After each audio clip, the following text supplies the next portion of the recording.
Hello, everyone, and welcome to State of the Realm, your weekly Final Fantasy XIV podcast. I am your host for this week, Slyakagreyfox. There will be no Mr. Happy impersonation this time. And with me, I have two special hosts to talk about Alexander lore. I have Ethys Asher, our lore correspondent. And then, of course, I have Pookajutsu. Hello. What is going on? Pook. How you doing? You had a Slyh nickname, didn't you? Yeah. So I don't think he introduced himself properly. No, I'm not doing the AKAs. I'm not doing the AKAs. No. Like I'm Slyh AK what? No. Slyh AKA Great. No. Slyh AK Brayflox Longstop? No. Slyh AK Slyvana, the primal of beer and couches? I don't know. Slyvana. Slyvana. And as I said, I was gonna say fly the socks. Fly the socks. Fly the socks. Am I turning in? Are you giving me a gobby name now? Yeah. I think it fits the theme. But I think you got my name wrong. It's actually Pookajutsu. Did you really? Mm-hmm. Really? Yeah. Oh my god. Oh, best intro. So, this week we are going to talk a little about Alexander lore and about casual raiding. Because we had a few questions about that the other week when we did Alexander, so we wanted to go into more detail about that. But for now, let's just dive right in. So we got into Alexander, and pretty much most of us, myself included, probably skipped out on the cutscenes. I know, bad, terrible, terrible. Yes. Slyh, come on. No. Yeah, I had to go back and watch the cutscenes. Sorry, we were just, we wanted to get through it as quickly as possible, even though we were tired because we stayed up. So, within the story, within the 3.0 story, while you're just roaming about in the hinterlands, you see this etherical sphere, sort of, kind of, and everybody and their mom knew what it was.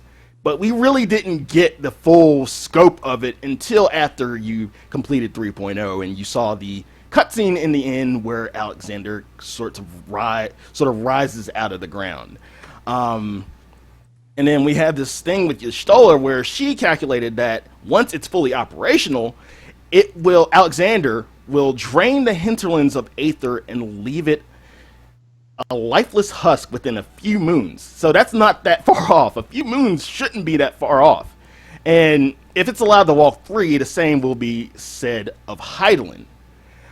What do we think of these stakes? Because just going in with all that information and with what we've seen from Bahamut, it doesn't feel as urgent. I feel like it doesn't feel as urgent as Bahamut. Like when I first started playing Final Fantasy XIV and Realm Reborn, you get that sense of, oh shit, from the opening cutscene. Bahamut, he's front and center right there, fucking everything up.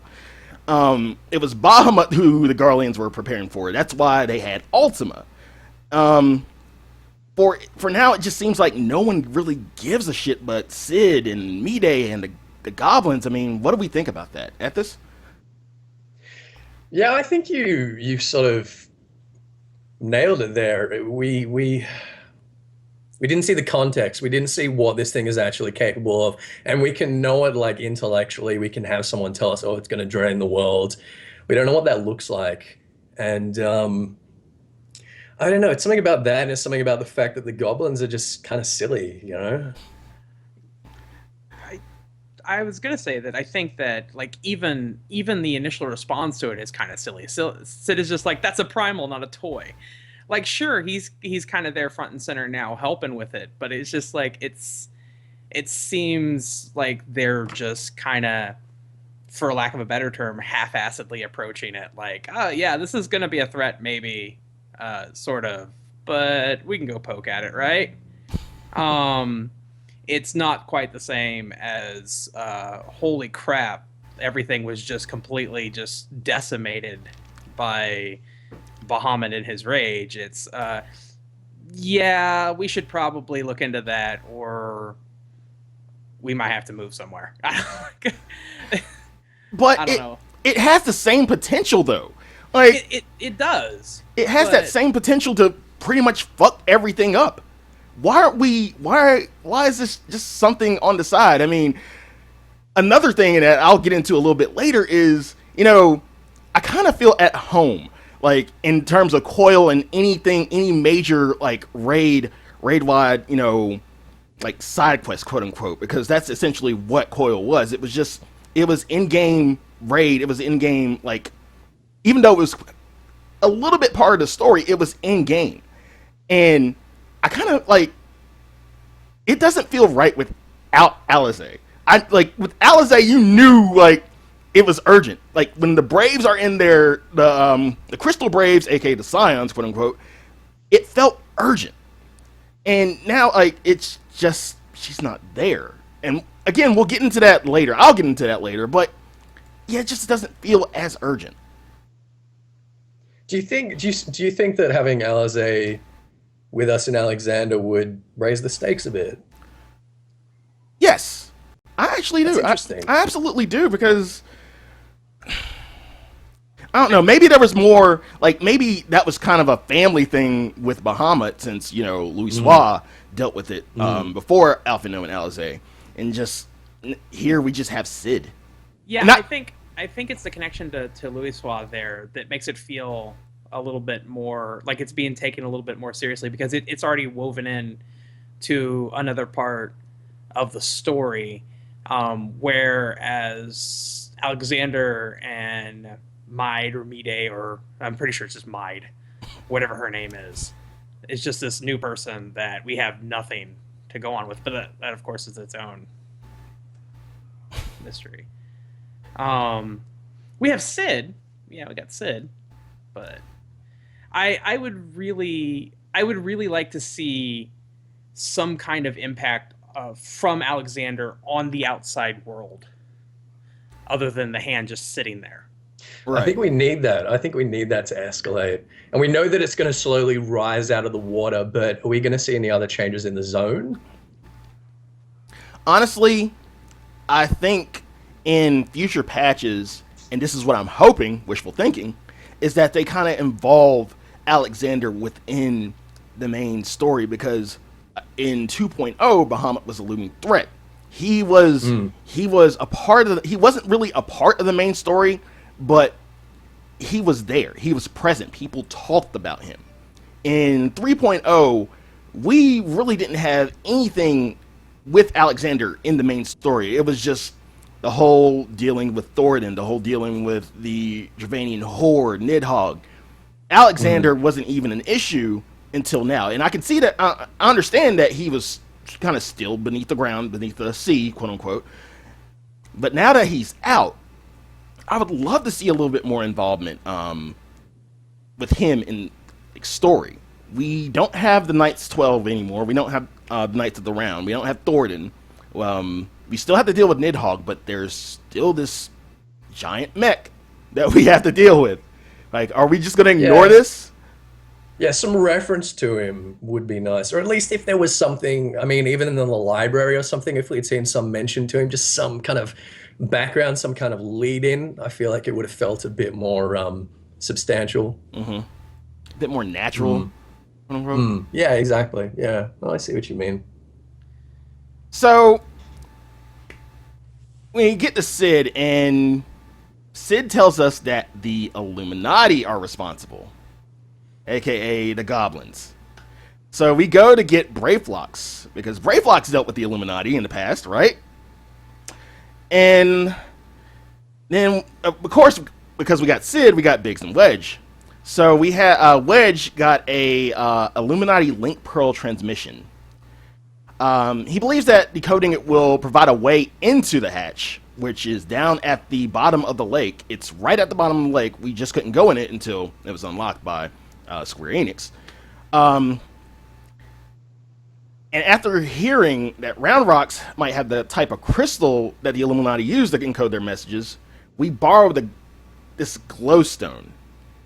How big of a key is this glowstone in comparison to everything? Like, will we see, like, knowing what we've seen so far, will we see more of the glowstone?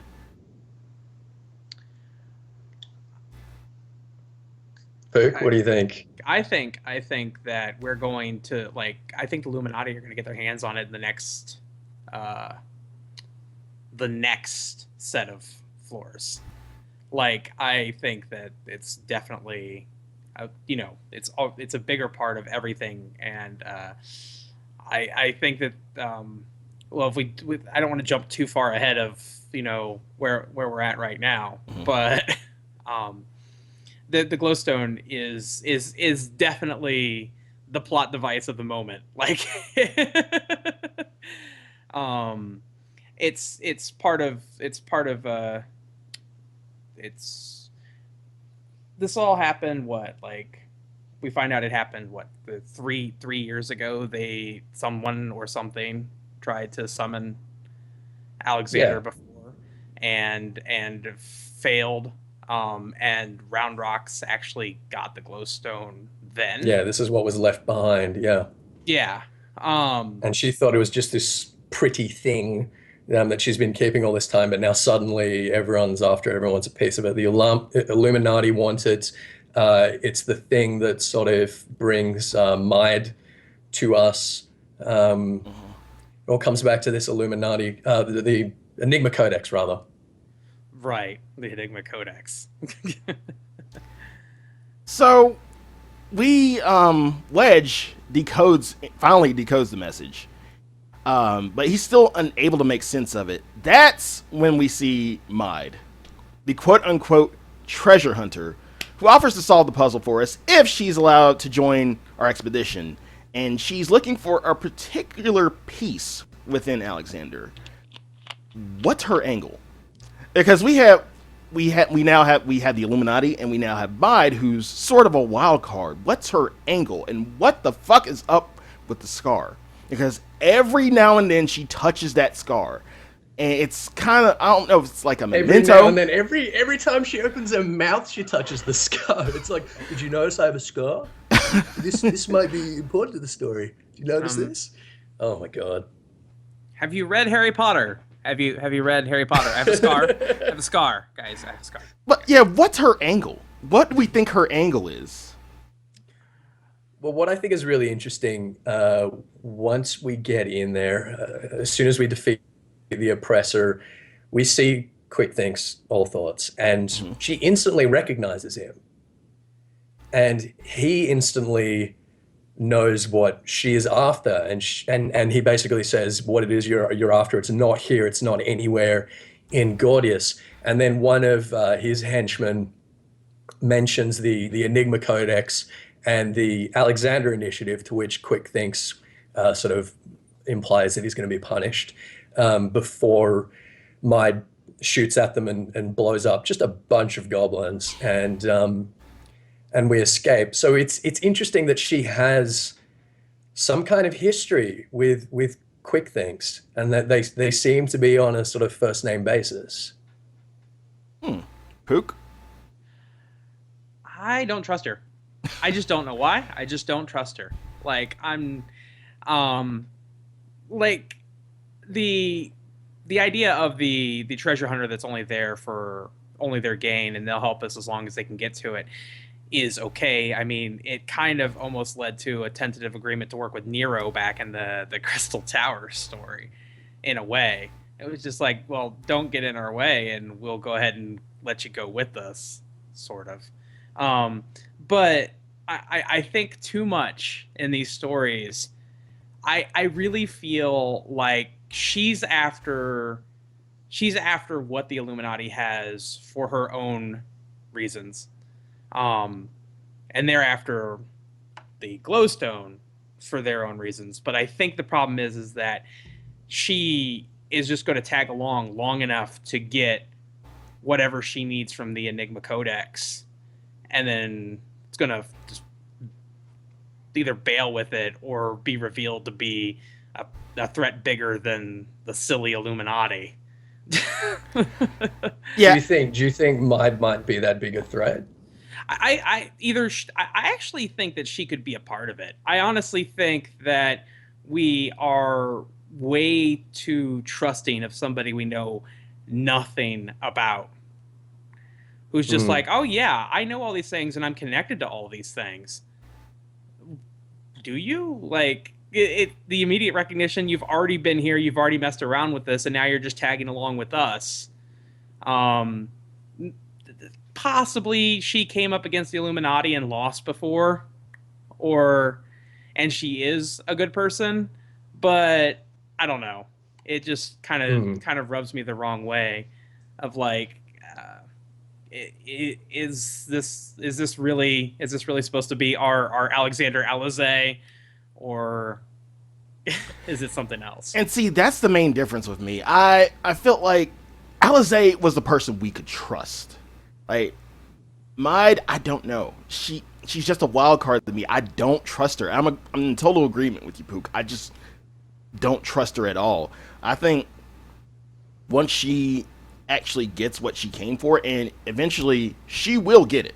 I think she will get it. She's going to kind of turn heel, and she will end up being a bigger threat than what the Illuminati seem to be right now. Because I don't even think the Illuminati are that much of a threat right now.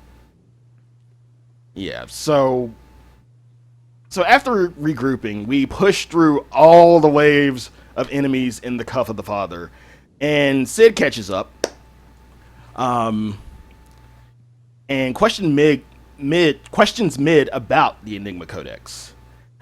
She reveals it to be a tome containing designs for a self-sustaining mobile fortress. Basically what Alexander is.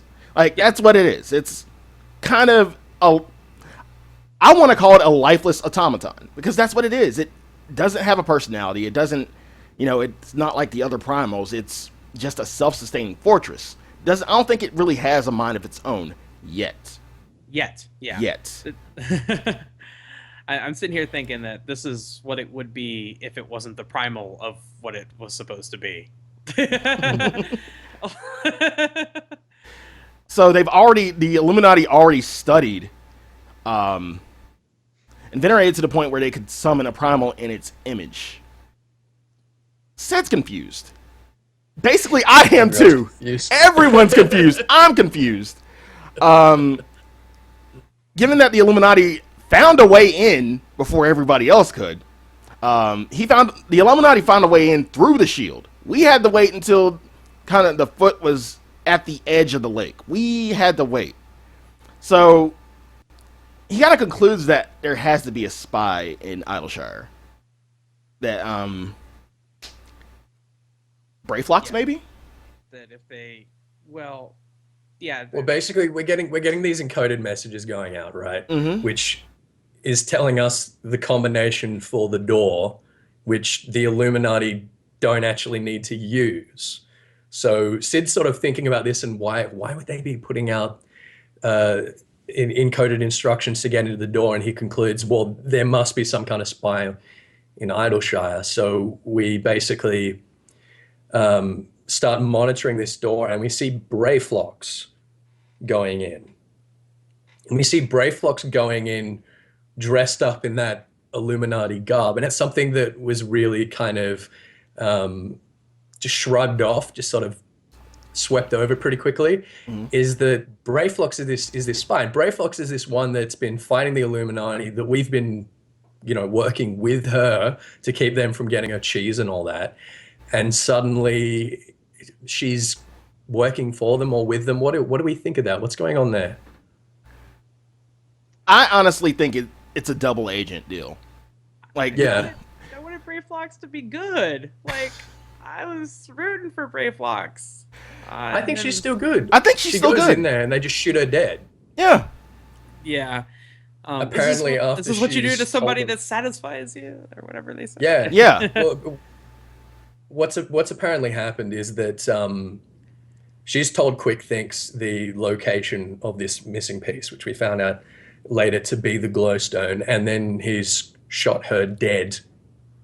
Could it be that she's sort of trying to delay things or lead them away, or I don't know, because we don't know much about Brayflox's history other than that she was in the Company of Heroes. And then when she got out, she had all of these sort of problems with the Illuminati. Could she have a history with them? Because she's got this cheese recipe, right? And we find out that from Mide that the Enigma Codex contains, among other things, cheese recipes for cheese. Yeah. Goddamn So here's cheese. my idea: is that maybe she's actually had some history with Brayflox, and Brayflox has had some history with the Illuminati, I should say, and that she's gotten her hands on this cheese recipe and she's run with it. And that's why they've been sort of chasing her down, and there's sort of some kind of relationship there already. Can I just say for a minute how fucking silly it is that this is all about coming back to cheese. It's coming back to cheese. Have we not looked at the upgrade item for the weapons? I mean, it's pretty much you're just fonduing them. Like that's you're just dipping them in cheese. Like that's what it is. No, but I could see her doing that under duress. I almost imagine that it wasn't Brayflox herself, but somebody disguised as Brayflox to be a spy among Idleshire. So you think Brayflox is still alive? I mean, Brayflox could still be alive in Alexander somewhere if we just saw someone that looks like her going in, or I don't know. I can't tell. I can't tell them apart. The only all goblins look the same. Yeah, all goblins look the same. The only reason I know who Quick thinks is because he's got a cat on his head. Like it's I don't know. I would feel really bad if that was Brayflox and she was under duress and then they just shot her dead and that's it. Brayflox, dude, she's dead. She's gone. She's gone. Don't you worry about it. She's dead. It's I knew we brought the cheese thing up and we were talking about the draining ether, and somebody mentioned the goblins not knowing what they're doing. No, they have no idea what they're messing with. But when you bring it up to the Illuminati, they don't care. They don't care that Alexander is going to drain the world. They're like, well, I mean, the ones inside here are going to be the gifted ones, and we don't really need to worry about the people out there that are less fortunate because they're not the ones with the knowledge. And so I wonder where Brayflox would stand in something like that if she had just decided to, hop over to the winning team. I wouldn't put that past her, I gotta say. So going back to what you said, Ethys, about once Brayflox gets shot, she tells Quick thinks about the missing piece. Mm-hmm. That would make the world perfect. Please don't tell me it's a cheese recipe. But what do we think this missing piece is? Is it part of the Enigma Codex? Is it something larger? Is it something that Mid was looking for? Is it that thing that Mid was looking for? What do we think it is? I'm good. Just everything went out for a second, and then there was a loud buzz in my headphones.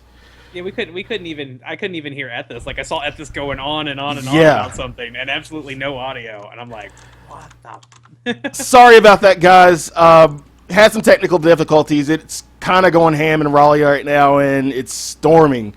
And it kind of knocked out everything for a second, so the lights flickered. My headphones went off. My PS4 went off. The computer stayed on. Okay. Yeah. We're all now strapped to chairs with the bottom cut out of them, and we've had goblins in here with a rope just swinging at us, and oh man, it was awful. It was horrible. And then I told them about my It won't keep us down. I told them about my favorite cartoon character, Candlejack. Oh, man. Worst episode ever. Sorry, guys. So sorry. So sorry. Oh, man.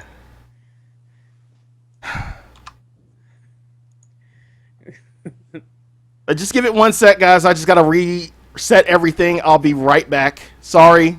Can you just hold on 1 minute? Sorry. Biggest apologies. Ramu is going ham, and he kind of knocked everything out of whack. Really, Pook? It's just a little despair. It's nothing to worry. Oh my God. Oh well. Thanks for hanging in, guys. Thank you for hanging in there. Thank you so much. So before Ramu sidetracked us, dude, Ramu's got some kind of agreement with the Illuminati. Like, he just showed up and just like totally ransacked Sly's place. we were talking about that final piece. The camera's sitting a little too high on me. Yeah, I got it. Oh, I see what it's going on. Okay. Yeah. Like... So we were talking about the final piece in Mid's involvement, and when she talked about her past with a group that sought to rebuild the world through logic and science, sort of like the Scions and the Circle of Knowing. And then Sid tells us to be prepared for the Illuminati's next move. So, one, Bit of a cliffhanger. what is this group? Who is this group? Yeah, that's one of the big unanswered questions, I should say. So we already talked about who is Maid, who could Maid be. She keeps talking about this him. Every time she touches her scar, she's talking about this unnamed him. And where's your happy place, Maid? Oh, it's wherever he is. And I think the fair assumption is that this person she's referring to is the leader or a member of this group that she used to be associated with. Do we have any ideas about that? I mean, are they part of the Illuminati? Are they somehow involved with the Sharlayans? Do we have any theories about what that group might have been? Was he I don't know about the group, but was this guy like the keeper of the Codex, and then he was hurt? It's taken from him? Like, how long has the Illuminati had the part of the Codex they have? Were they the ones, like, I could go so far into, were they the ones responsible for the summoning 3 years ago? You know? Do you think that they were? I'm not entirely sure, because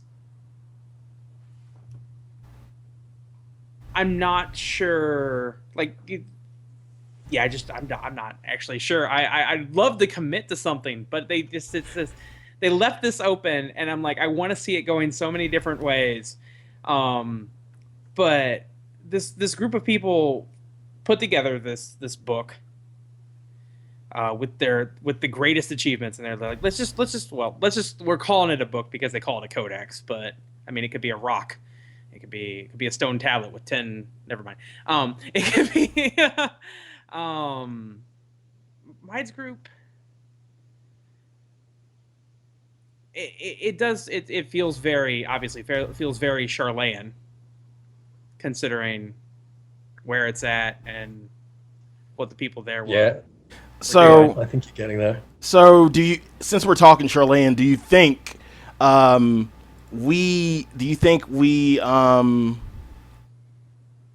kind of get the sense that maybe Stola knows somebody? Well, Yustola hasn't met Maid, No. which I think is interesting. Is Yustola has said, all right, I'm going to go off, I'm going to speak to Matoya. Matoya, conveniently. Yeah, no other Sharlayan meets Maid. So the possibility is still open that Maid is actually a Sharlayan. That's quite possible.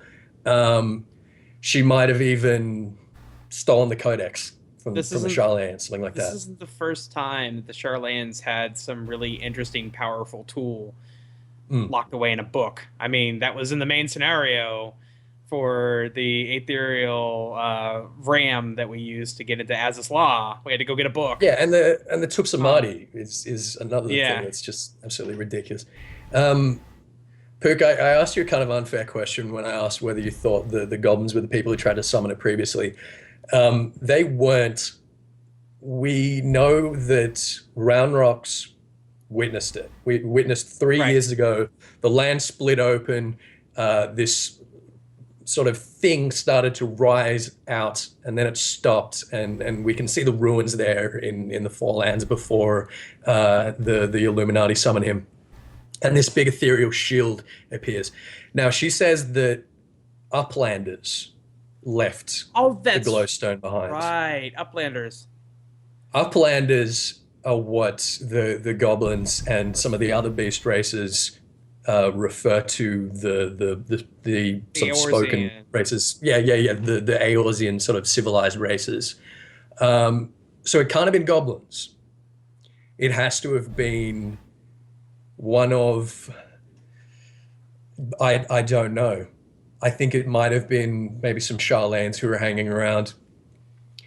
So I think that's one interesting question that we don't really have a strong answer to, is who is this group of Mides, and whether or not they were the people who tried to summon it 3 years ago. Who is it that tried to summon it 3 years ago? That's one of the things that I'm really they looking forward to hearing. either stuck around or they came back after everybody bailed on it, like 15 years ago or however long people left. Sharlayans. Sharlayan. Yeah, it was a few decades ago. Yeah. Yeah. And they're wanting to basically maybe they're a faction that wants to reclaim the area or their great city, or they'll just take Alexander as a substitute. Mm-hmm. Because I mean, you're a society that puts knowledge above all else, and you have Alexander as an option. Maybe you're gonna try to pick him up out of the ground, and maybe Might is a part of this. Maybe the Enigma Codex is plans for something like that maybe never came to fruition, but now, because the failed summoning, but the goblins somehow pulled it off. Missing a piece. You got a lot of... Already... Go ahead. No, go Slyh. No, go ahead. We've already had a look at the question of Brayflox and who might have been motivating her and stuff like that. Now, the chat was mentioning a couple of times, and this is something that I've been seeing on the subreddit quite a few times, and I don't know how I feel about it. The cat that's with Quick Things. I was about to bring that up. Everyone's saying, "Oh, that's Kachi." It's not. I call bullshit. It's not. The cat is. I agree. I think that it's not. I think it is not, because we actually have a clockwork minion of Kaichi who actually looks like we'd sort of expect it to look. Yeah. That said, I mean, it's possible. I feel like it's a parody of that, that sort of very Bond villain kind of thing. It's part of the whole kind of Goblin Illuminati satire. Right. But And I think it's possible. I think it's another quirk that makes that Goblin stand out. Quick Things stand out, so that he doesn't look like the other ones. Because he doesn't. You're such a fucking racist, dude. I'm the racist. Let's not talk well, about. we need to put name tags on them. They're not people. Are we going to go into the whole Lalafell discussion? Because I can't take it. No. I do. No. I have to derail for a moment. I have with me an official statement from the Lalafells. Actually, because they have some feelings in this matter. It says okay. That segue. It says to whom? Oh, well, actually, okay. Sorry, the writing's a little small here. All right. Anyways, to whom it may concern, we, the Lalafells of Eorzea, formally demand that the Elzen and Huron dragoons that refer to themselves as Ethys and Slyh, if those are their real names, cease and desist all hostilities towards our great race. Though we are small in stature, we make up for this shortcoming with ingenuity, tenacity, and courage, and we are due more respect. We would also like to remind you that even we stand taller when you're looking up from the floor. Sincerely, the Lalafells. I never said I had anything against Lalafells. I'm the leader of the Eorzean NAACP. Why are you giving that message to me? Why? Oh my god. Slyh, sorry to drag you into this. Thank you. Dragoons have got to stick together. Yes, thank you. Come at us. Wow, I cannot believe That segue, that was outstanding, Pook. Well played. Well done. Well played. So, besides Cat Sheath, do we have any other unanswered questions left in Alexander? Well, we've got the Enigma Codex. What is it? Who wrote it? So we know Maid tells us anyway, if we take her word for it, which you guys don't seem to want to do for anything. But we take her word for it. This was written 100 years ago. We don't know by whom. And I feel like that's sort of auspicious. That's deliberate. We're getting so few details about what's going on here in the background and the context that when we get something like 100 years, I mean, what do you guys say? That sounds auspicious, right? Agreed. Sounds like that's leading somewhere. So I had a look at what was happening in Eorzea 100 years ago, and sort of in kind of a realm-wide scope, we've got the war between Gridania and Alamigo over the contested territories, the sort of East Shroud and that. That's all going on. We've got the goblins appearing in the Eorzean cities for the first time in another 100 years. So the goblins, they're really interesting and they're really sort of enigmatic to us at the moment compared to a lot of the other beast races. They disappear for 100 years. And then they come back and they sort of trade with us and they come into our cities and stuff for a few years. And then they disappear again for another 100 years. We don't know where. We don't know whether they're still in Eorzea or not. So we've got goblins around at the moment.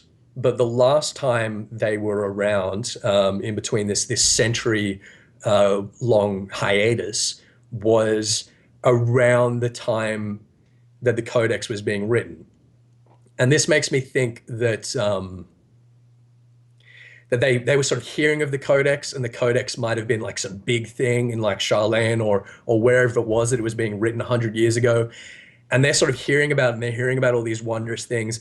And that's when they start getting these sort of ideas, you know what I mean? Because the goblins are naturally inclined to venerate technology and to sort of seek out, you know, shiny things and mechanical things. And we know they're always recommissioning old Garlean technology and stuff like that.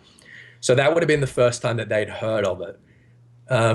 As for who wrote it, everything that we're hearing about Alexander being intended as this beacon of knowledge and wisdom, basically being this walking ivory tower, I really think it's Sharlayan, and I think it's something like with the ethereal ram, we've got this design and this idea that someone's been really enthused by, but has just been, you know, way too intense.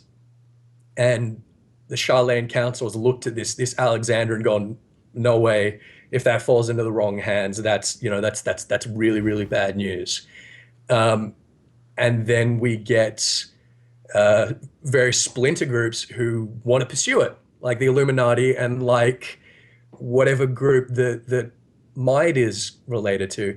And my theory is basically that Maid is, whether it's a subsidiary of the Sharlayans or whether it's something else that sort of just follows that Sharlayan philosophy, she got involved with these people that wanted to kind of do the Sharlayan Circle of Knowing Scion thing through, you know, technology and progress and stuff like that. And whoever he was pursuing this Alexander initiative, but sort of became consumed by it in the way that we see the Illuminati have become consumed by it. And that's why I think that Maid is actually on our side, because I think she walked away from that. And I think she's concerned with making sure that that doesn't come to fruition, if that makes any sense. I don't know. Again, that's pure speculation, but from the few pieces that we have, I think that that's the most likely direction that we're going to be moving in at the moment. So do you not think there's a chance that Maid could go back from that? Like you say... There's definitely a chance. Absolutely. I just think that to me is sort of the most compelling direction that the story could be taking at the moment. I've seen the damage this can do and to people, basically. That kind of arc where it's like, okay, he really... Yeah, exactly. I lost someone who was really close to me to the madness of this project that I really need to put a stop to now.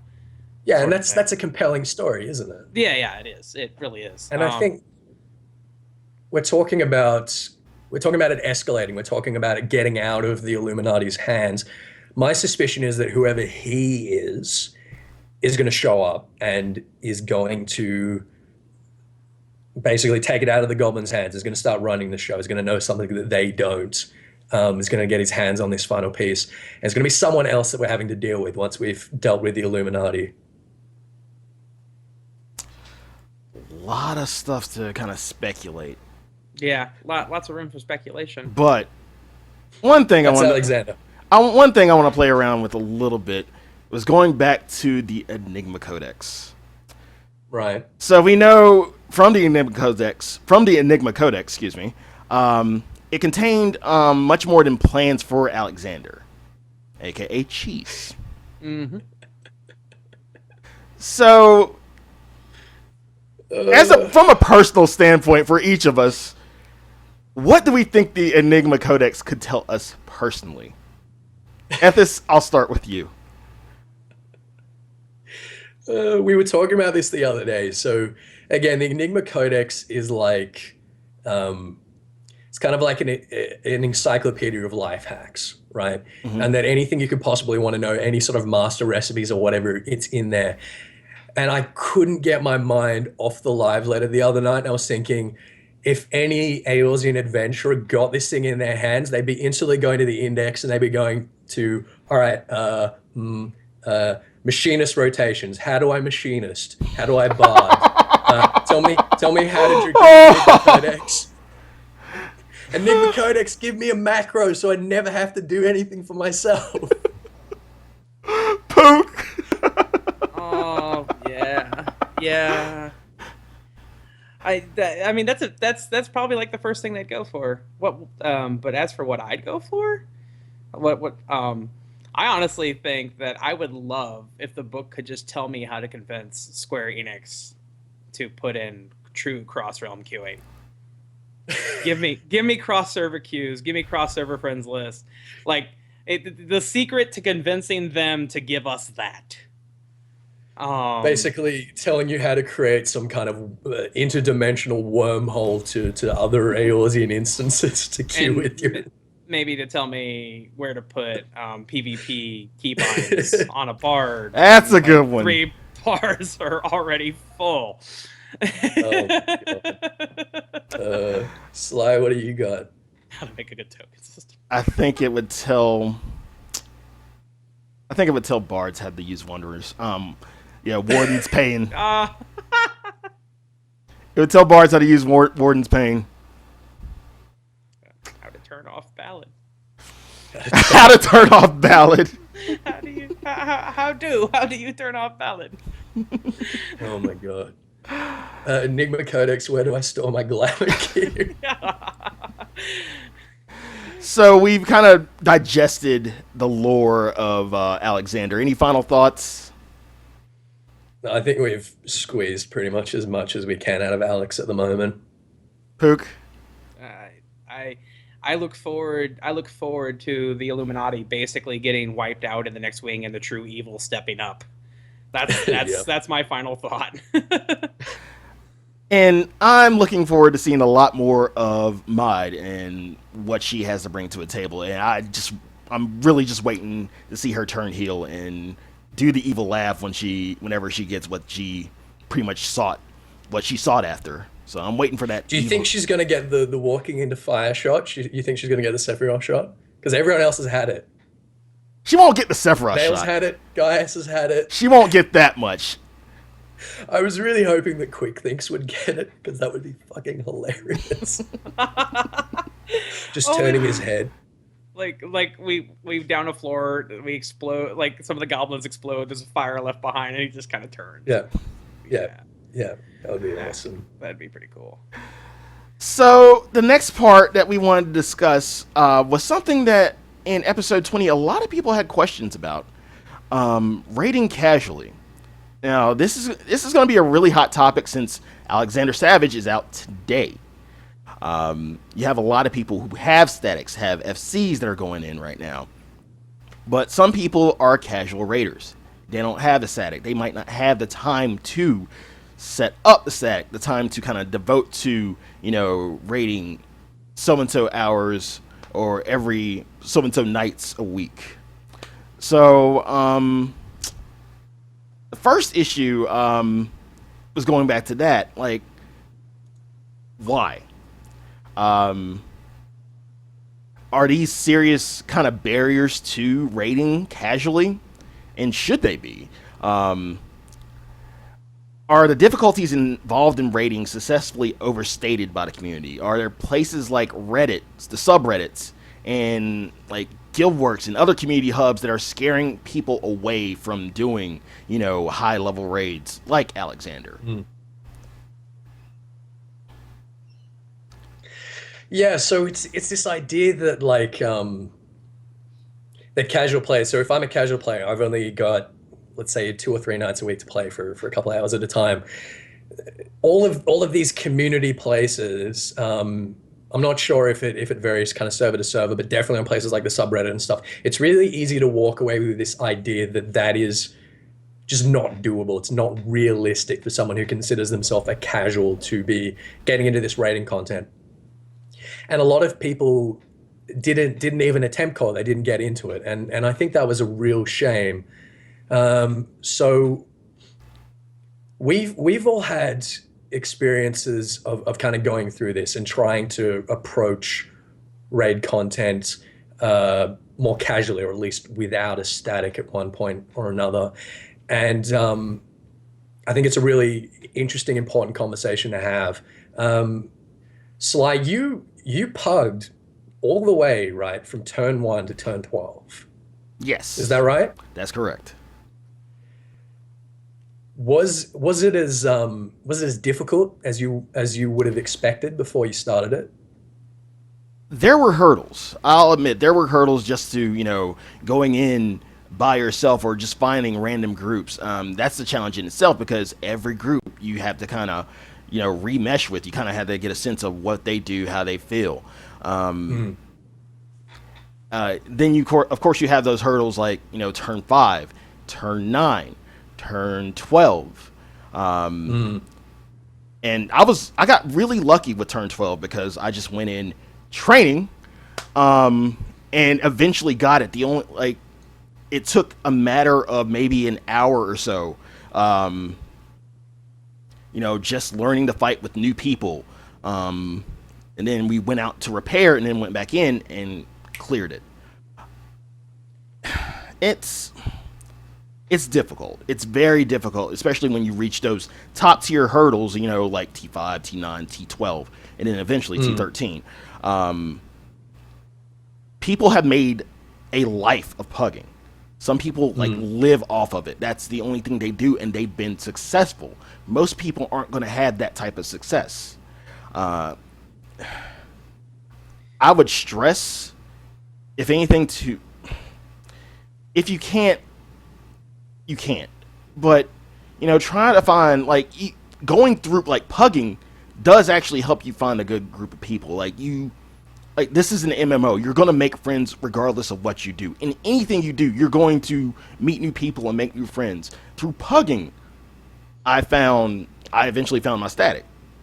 So there is success in pugging, and I guess the end goal would be to find a group that you want to do this with, and that was my success story, basically. I have a question, and this is going to sound weird, but it's kind of going along with where my thoughts are on this. When you were pugging these things, did you ever have to join a group and not be completely honest about your experience with the fight? No. No. Because I find a lot of party finder groups that are very much, no tombstone bonus, whatever the tombstone of the week happens to be. No first timers. No, this is a clear party. In and out, one shot. 3 strikes and I burn your mother to death or something like that. They're really. Did you run into a lot of that, or? You, especially jumping from party finder to party finder, yeah, you will. You'll run into a lot of no bonus, 3 strikes, you're out. Don't suck. Don't suck. Don't suck is a lot. You know, you'll see that on those. Yeah. With most of those, if you're honest with them, if you say, yeah, look, I've got the whatever it is, the myth bonus, the soldiery bonus, whatever it is, but I know the fight. I've been studying it. I know all of the phases. I feel like I can do it. Most groups will give you a go, and if you fuck it up a couple of times, they'll say, all right, we gave you a try. The thing is, these farm groups, like a lot of people look at it and they say, all right, those elitist jerks, they don't want to help anyone. They want people to have done some work for themselves. You find that most of them, if they feel like you are capable of clearing it and you have kind of done your homework and you're not going to be just being carried, they're quite receptive to that. It's just something you got to be honest about. You got to be honest about your experience. And I see so many people that try to bluff their way through pugs. It's not a good way to do it. It's not a good way to make friends. It's not a good way to sort of build a reputation for yourself. You know what I mean? Right. And the reason I brought this up is because there's the age-old casual versus hardcore, and the words keep getting redefined. But like in MMOs, people have always assumed that hardcores are, because you mentioned do the homework.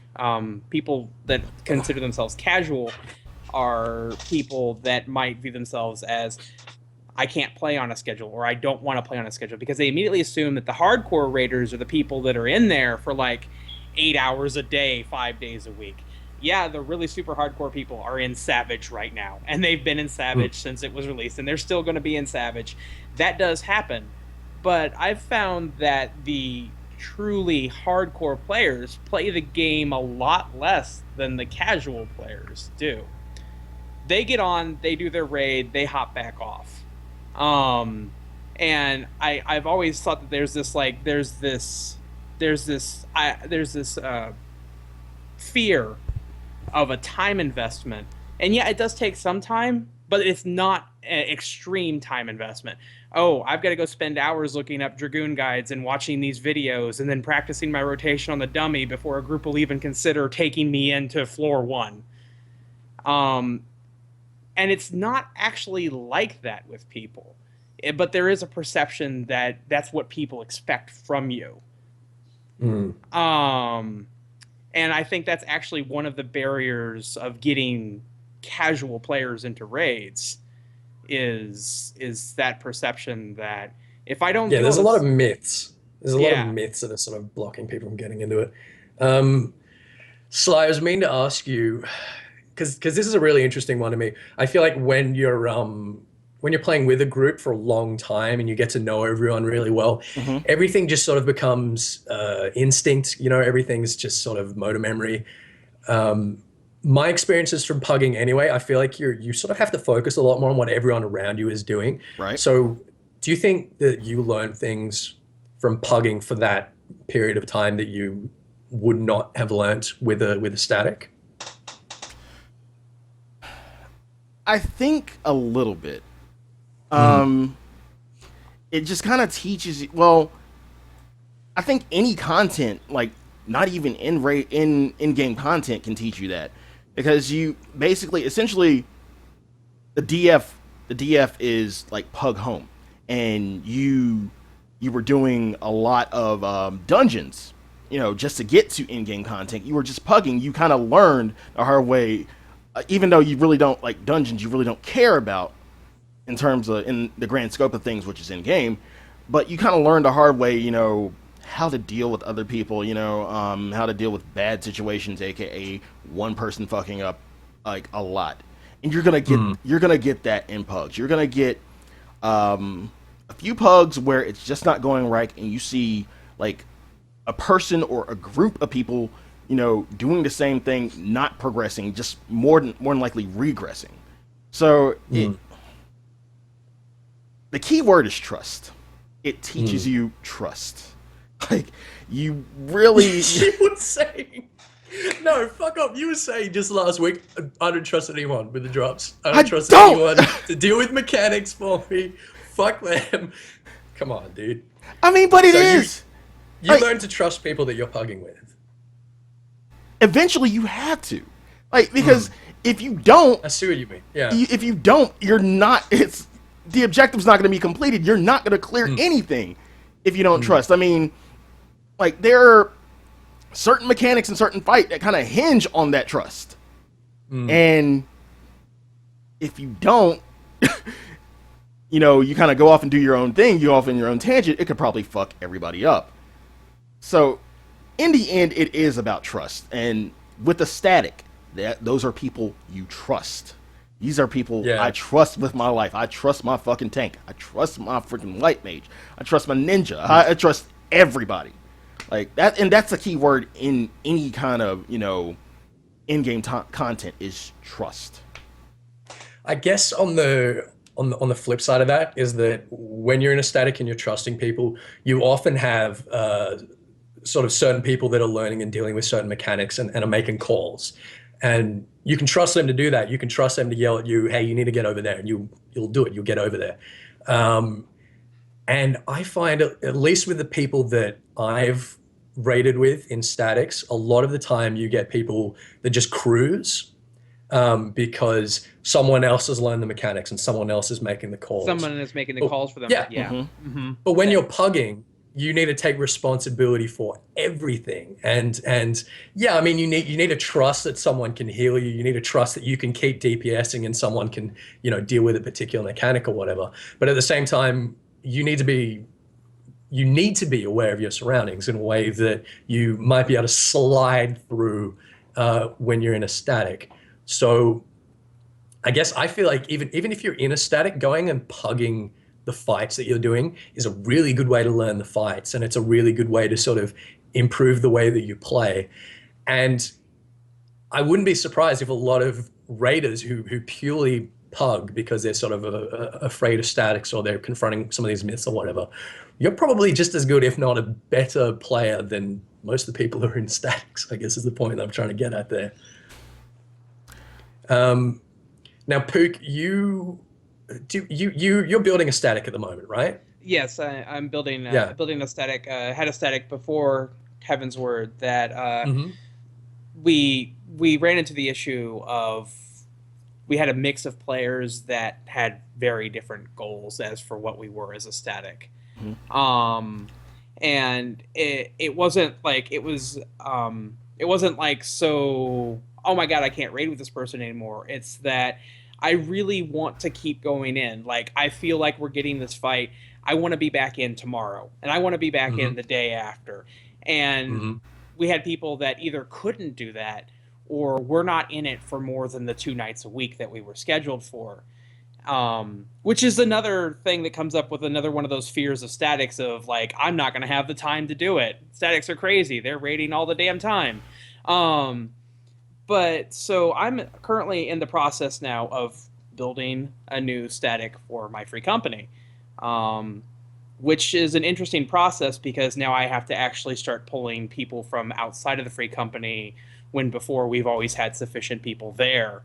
So that sucks. So I hate building statics. Yeah, so it's actually into true recruiting as opposed to just being like, hey, let's grab this person I've known for the past 2 years because they're in my free company. I have some experience. I ran a 25-man raiding guild in WoW for a while, but it's definitely going back into a different, it's a shift of gears. It's just like, okay, now you talk about this trust thing, and somebody says, oh, I have this Dragoon friend that wants to come, and I'm like, okay, well, what's their name? And they give me the name, and I've never heard of it, and I'm like, oh, so we're really gonna have to test this guy because I haven't met him before. Like that, there's an immediate that trust issue is like, is he actually going to be okay for the group? And so there's the flip side of the pressure of, am I going to be okay for this group? It's now the group worrying of, like, is this guy actually going to be able to cut it? It's so you've had experience both pugging and doing the static thing, right? Yeah. Now we're talking a lot about time commitment, and one of the anxieties about casual players looking for static is the sort of expectation of a time commitment. Do you think that how do you think the sort of time difference was? To clarify, would it take more time pugging it or more time doing it as your static, do you think? I mean, taking into consideration the time that it takes to build a static and trial or join a static or whatever, because that is a big time investment. Now, are we talking in terms of progression or? If we're talking clear times here, then I would say that you probably actually will get to it quicker pugging it. Really? I think it's 50-50, but go ahead. Okay, so some of the fights do actually, like I mentioned the other day that I feel that turn 8 had the buddy system. And turn 8 was a fight where you weren't only responsible for yourself, you were responsible for being where your buddy was at the time. Whether it's your job to push the towers or stand in the ballistic missiles or whatever they're called.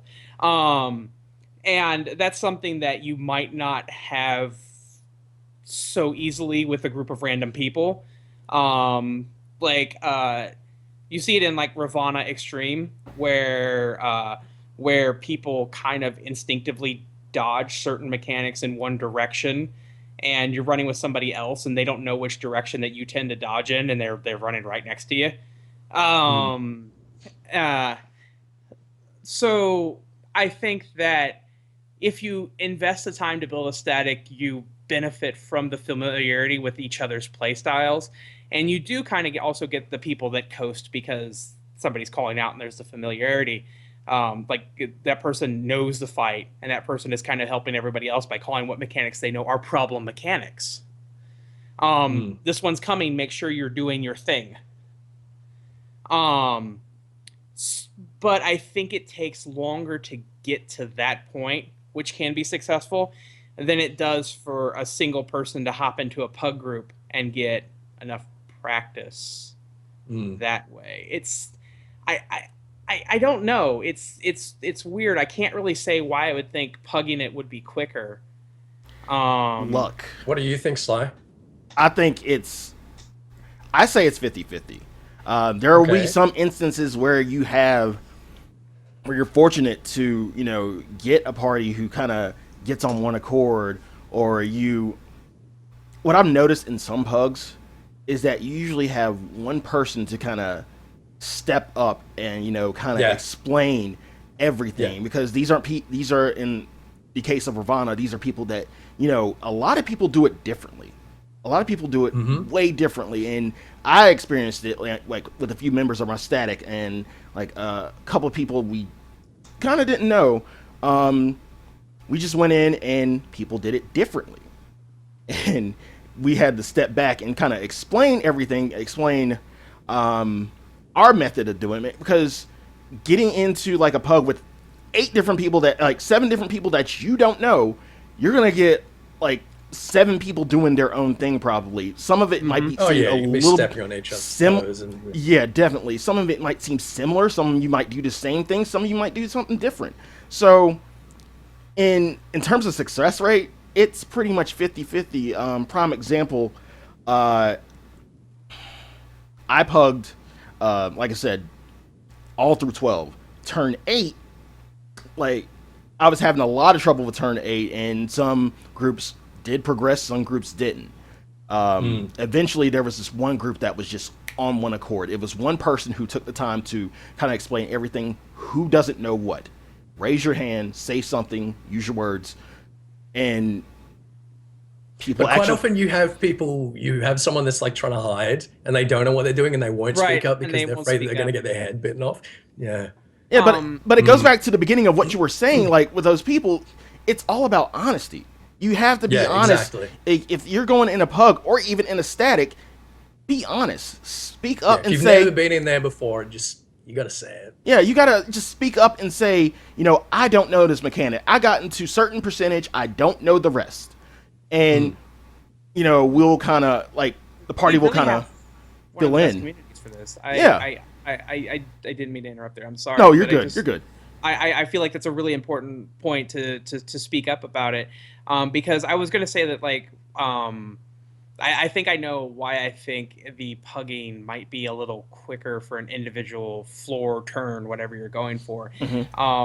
It's the fact that when you're in a static and you're comfortable, you can grow complacent. And when you're around strangers in pugs, you're a little bit more vigilant. You are definitely watching your own performance a lot more when you're around people that you think are like 3 seconds away from calling you out on it. And there's somebody saying that no, the stream's still going for me. Sorry. So I'm not. Yeah, I do actually think it's still kind of a 50-50 because I think that forming the static and actually getting the static to a point where they're comfortable with each other is a bigger time investment. But I think they also, as somebody else in chat said, come up with their own strategies that work for them as opposed to whatever 5 strategies are going for in the party finder that day. Like, I can tell you right now, there's 2 vastly different strategies for the hand phase in floor 3 of Alexander Normal. And I've ran into them both in Duty Finder, and I had no idea that the other one existed for a while. It was like, okay, either the 2 tanks split the damage, or now tanks are turning it towards the party and splitting it with the rest of the party. And I'm like, I didn't even know that was a thing. Well, that's another benefit of pugging. Even if you have a static and you sort of, you know, put a little bit of time aside to go in and see, all right, let's see how Party Finder deals with it. You can pick up things and you can sort of compare the strategy that you've developed with that of other people, and that's always a really useful thing. Anyway, let's say that I'm a casual, right? Okay. And let's say that I've got maybe 2 or 3 nights a week to play, and I've only got an hour or 2. But I want to get into Savage, Alexander. I want to give it a try. I want to see what it looks like. How do I go about doing that? What's the current path of least resistance? Because I mean, it looks really scary. This hurdle, this sort of gear hurdle, all this stuff about hunts, all these dungeons that we have to unlock, all these different tiers of gear. Where do you start? How might you go from being a fresh 60 into getting into Savage without it being sort of totally overwhelming and just taking you months and months? Sly, what advice? Sly, you got something over there. You were going to say something. I mean, we're talking about gearing first off. I mean, like, if you're going to go into any in-game high-level content, especially Savage, you want to kind of make sure that you're, geared up enough to even, be able to pull your own weight, basically. I mean, it's not even just about DPS. It's just, more a confidence thing. Because if I were new to 60 and wanting to get to that plateau of Savage, I wouldn't even think about Savage until I capped, until I got to 180 at least, got my Hive Spear, everything. I wouldn't even consider it. Now there's the possibility that you kind of get roped into it and maybe you just want to test the waters a little bit.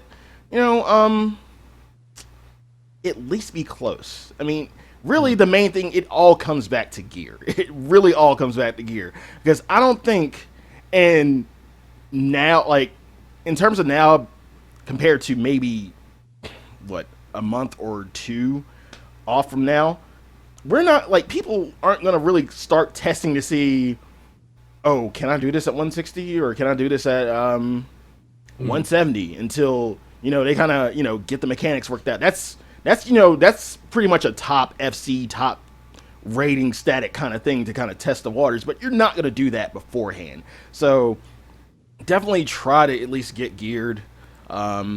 Do the fight to where you're comfortable, you feel comfortable, doing everything. You don't have to, you don't DPS timidly, you don't, wipe the group or anything like that. Just do the fight to where you're comfortable, and then, Look, on the other side of the coin, I knew people around Final Coil that were, they were 120, they had their Ironworks weapon or whatever, and they're saying, oh, I don't know if I'm geared enough yet, oh, I don't think I'm ready to attempt turn 10 yet. And I'm saying to them, look, that's bullshit. That's it's a confidence you're plenty geared enough. It's a confidence thing.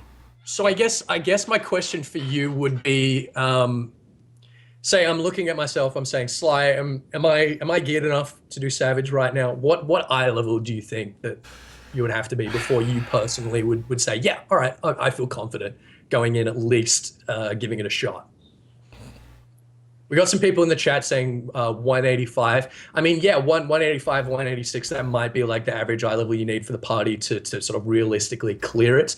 But do you wait until it's kind of overkill before you attempt it? When do you sort of first go in and say, all right, I'm ready, let's have a go? People have been doing Alexander at 180. I mean, not saying everybody, and then again, we're talking to the casual player who doesn't have, all their law gear, maxed out and everything. But I would, if you want to even test the waters, I would definitely be 180. 185 might be, the standard, but I wouldn't think about it if you're like under 180. I wouldn't even give it thought. What do you think, Pook, about 180? I would say at least 180. And I was going to say we keep talking about time investment, but what popped into my head is also the myth that you're too far behind to get in now.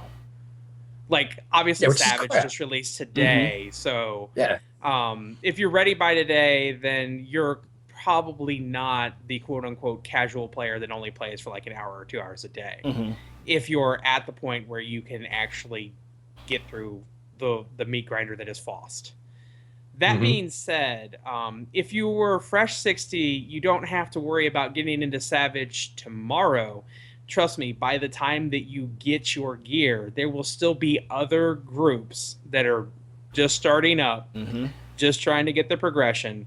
That's the thing. That's a good thing about the in-game raid tier, is that there will always be someone that's looking for someone. And so, but as for getting in there right now, I would say, please, Ravana weapon. Like, honestly, Agreed. Ravana weapon is even, it only takes a couple of hours. I don't have my Ravana weapon yet, so I would not be taking myself in there. But I would also look at Ravana and the way the fight works as a good test of whether this person can handle Savage mechanics. Particularly for a new player, particularly for someone who hasn't done coil. Right. Yeah, I agree with. I think that from what I've seen in Dungeons and then in Alexander Normal and in the Extreme Primals, that SE is doing a really good job right now of throwing little mechanics or similar mechanics in to kind of teach you what you might need, or at least give you a good way to gauge your own performance in that sort of content. I would say Ravana weapon.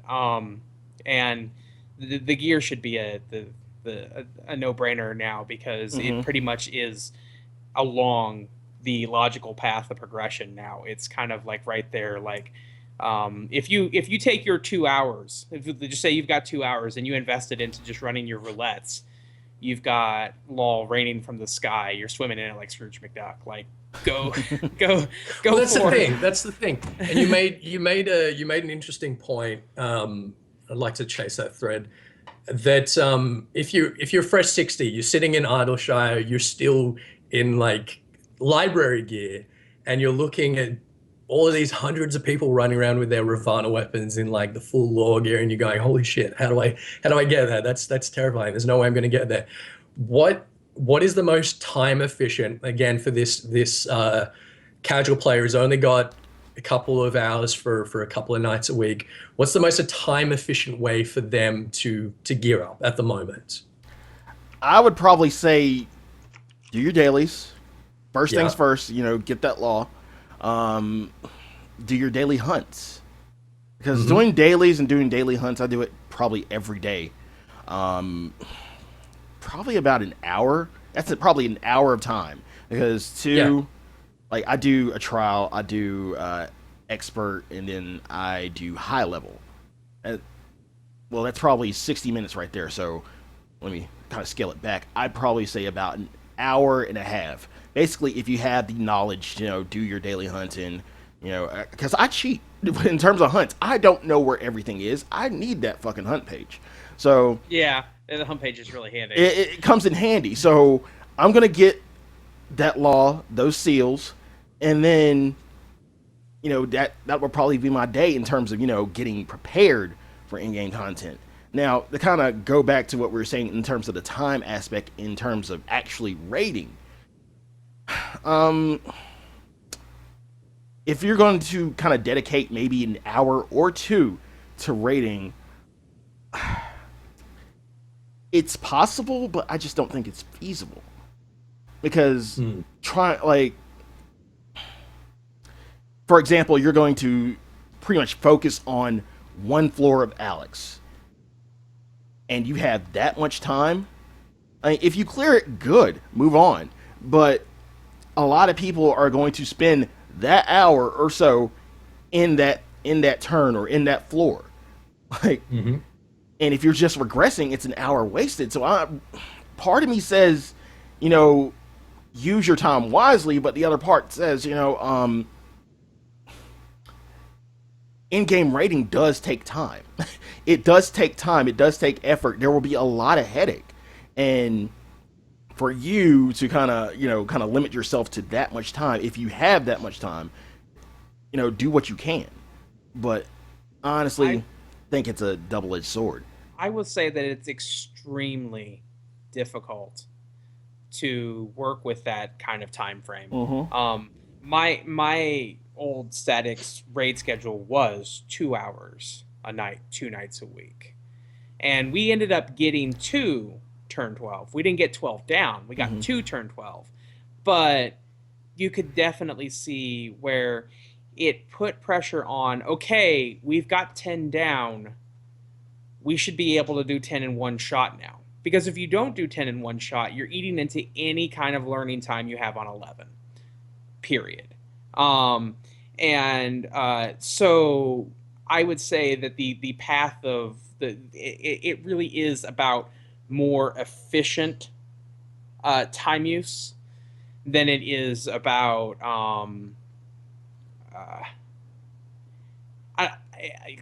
it's the impression that the people that play more are more grindy.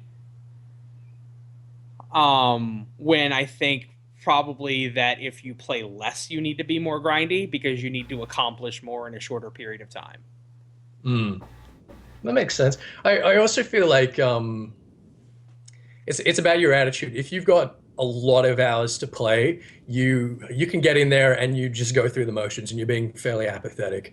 Whereas if you're someone that does want to raid and raids, not even competitively, but sort of progress, and you've only got, say, 2 hours a night, that 2 hours is going to be, I feel like it's going to necessarily be better spent because you're gonna be more focused. You're going to be very conscious of that time restriction. You're probably going to have worked out your strategies and stuff before you even go in there.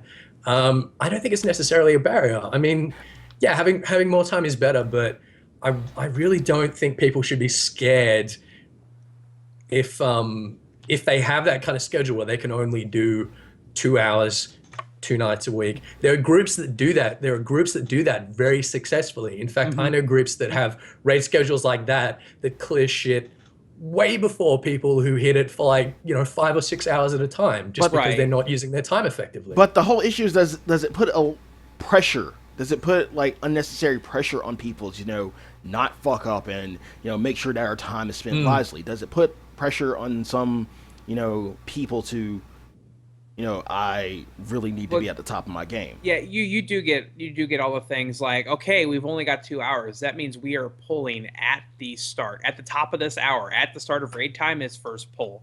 You better already be there, that sort of thing. Because you don't have time for somebody to go, okay, I'm here, but I'm going to step away and grab a cup of coffee right now. It's like, no, you kind of had to have your cup of coffee already, or little things like that. Or, we can take a 5-minute break, but we're pulling again in 5 minutes. See you there. Right. All those little things that, if you've got a bigger raid window, you kind of get the like, oh, okay, he just got called away for 15 minutes because his kid did something, but we'll just wait it out. He'll be back. You almost aren't permitted to have those sorts of things on a 2-hour schedule. So basically what you're saying is that you're not permitted to kind of have like a life outside because of raiding. Is that what you're saying? If you're expecting to see... That sounds like, okay... Because real things happen, like you said. This is a dangerous statement to make. If you're expecting to see progression in a 2-hour window, you need to make the most out of that 2-hour window. Okay. That 2-hour window does need to be focused on the game. Yeah, but if you're wanting to spend 2 hours just dicking around, then you probably shouldn't be raiding. Raiding's probably not for you. Yeah, probably. I guess the point that I'm trying to get at is that you can consider yourself a casual player based on a time restriction. Right. And if you concede all of those things, then you shouldn't be scared away from raiding. Raiding is still very real and very possible, and you can do it being a time restricted casual. It's not something that you need to spend 9 or 10 hours on a week to progress and to clear. If you're focused, then it's perfectly possible to do, and it's something you shouldn't be scared to be attempting. So I guess, like, can we concede that this sort of myth of casuals shouldn't be raiding or should be sort of, really apprehensive to get into it? I don't like that. Right. I agree. No, I totally agree with that. And I see something in chat that I want to address. I that's one of the biggest myths that is perpetuated, is that casual players or people that play the game less are somehow worse at the game. And I don't think that's the case at all. I think that it's just as easy to pick up bad routines if you're playing the game for 4 or 5 hours a day, if you don't take the time to correct yourself on it or learn a different way about it. It doesn't matter how much time you play the game if you're always phlebotomizing after heavy thrusts. I mean, what? I mean, that's me. That's why I don't play Dragoon. And so the time, okay, so we're coming back to the time spent raiding, and I think, okay, so we talked about pugging versus static, and I still think that even if you have very little time to work with, that your main goal should be to find a static. Yes. I don't like. I see the argument that you've probably got about the same amount of chances of success if you find the right pug group. But I also run into a lot of pug groups that wipe once or twice and somebody bails. That's the case with most situations. Yeah, like if you find, like with the static, if you wipe twice and somebody bails, well, they're probably not going to be in the static. It's reliable. You know exactly what you're getting into. You're not logging on and saying, "Am I going to be able to raid or not? Am I going to be successful or not?" You kind of, you know what to expect. And you don't lose time out of that 2 hours waiting for the pug group to form, or wait on the whims of, all right, I'd really like to go in there and do Bismarck Extreme right now, but this person is at their mining node. I ran into that. Sorry. It's just like, that's something I ran into trying to pug Bismarck Extreme, was that we finally got the group together, and like 3 different times the queue was withdrawn because this person was waiting on a mining node. And I'm like, that's kind of that sucks. That's the gamble you take when you grab random people as opposed to people that you've become familiar with. And I will say that I don't think that Final Fantasy XIV is the game to treat like a single player MMO. You shouldn't float through it on your own and only join groups when you feel you need to join a group. I think you should actually find some people to, some friends to form a little group around yourself, and then find what your speed is and get things accomplished together. So in the grand scheme of things, like we're talking about casuals and we're talking about statics, can't we kind of combine the two to kind of make a casual static? You could definitely have a casual static. Static just means it's the same group that gets together. Right. Like all you have to do is just find some people and decide on what your goals are. If they align, like you can, one thing, okay. Now that's me getting ahead of myself. I would like to see some more tools for building raid groups or recruiting for free companies. Are we talking in game? In game. Well, what tools do we currently have for a casual player who doesn't want to spend, hours and hours and hours and hours trying to find a group, trying to build a group? They just don't have those resources. What do they have available to them where they can sort of quickly and effectively and efficiently find a group? Okay, so for a new player who doesn't know where to go. There was a recruitment subreddit. I don't know if it's still going. It's still going. I don't know if it's super active, but it is still going. I don't know if it sees enough traffic. There are websites that do it. Like I'm pretty sure that like if you have a Guildwork account, you probably see which FCs that have Guildwork sites are recruiting or things like that. I don't use that a lot, so I don't know. In game, you've got Party Finder. And how effective is that? There's almost always a group looking for somebody there. But I've not actually had to jump in there looking for statics. So I couldn't tell you from my own experience how well that works. I've had a bit of success with Party Finder. Yeah. Also the official forums. We put in official forum posts. Here's the thing. Yeah. You can make one looking for party post, and you can copy and paste that in 100 different places, and that only takes you 5 minutes, and somebody you'll probably get something back. Yeah, within a couple of days. Yeah, and I'm pretty sure like the official forums they have subforums for like each server, don't they? Yeah, exactly. Like you just go over to your server. Like I don't actually look at Malborough's. I don't look at Malborough's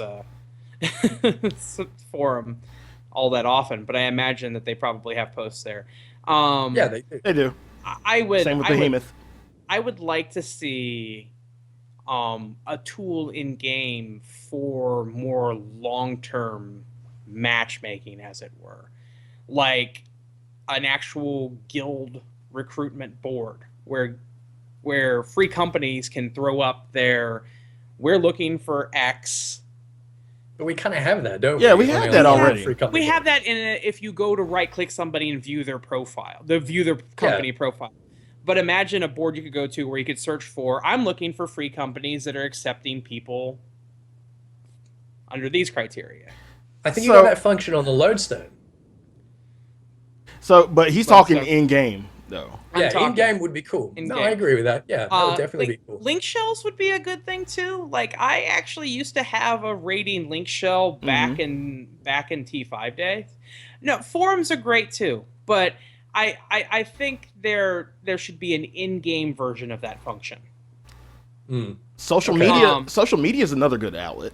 Social media, I know a lot of people who recruit through Facebook, so... Yeah, that's true. Yeah. Like our server has a Facebook page that I'm a member of.